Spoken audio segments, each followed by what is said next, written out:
શુકાનંદ સ્વામી આનંદ પધાર્યા. આનંદની અંદર સ્વામી વિચરણ કરતા હશે ને ત્યાંના શુક્લ જેઠા વેદ, એ જેઠા વેદ એ મહારાજના મહાન ભક્ત હતા.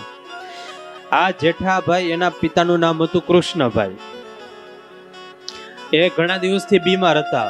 હવે જેઠાભાઈને શુકાનંદ સ્વામી સાથે સારું એવું હેત, એટલે આખો દિવસ સ્વામીની સાથે રહે અને સ્વામીની નાની મોટી સેવા કર્યા કરે. એમના પિતા કૃષ્ણભાઈ પથારીવશ બીમારી અને અચાનક જ બીમાર હતા એટલે એનું મૃત્યુ થયું. હવે જેઠાભાઈને તો કઈ સમાચાર ખબર નહીં, એ તો સ્વામી સાથે હતા, વિચરણ કરતા હતા. એટલે એના કાકા હશે એને જોયું કે મારા ભાઈ છે આ કૃષ્ણભાઈ, એનું તો મૃત્યુ થયું છે. એટલે પછી કૃષ્ણભાઈ હતા એની માથે કપડું ઓઢાડી દીધું ને સ્વામી પાસે આવ્યા.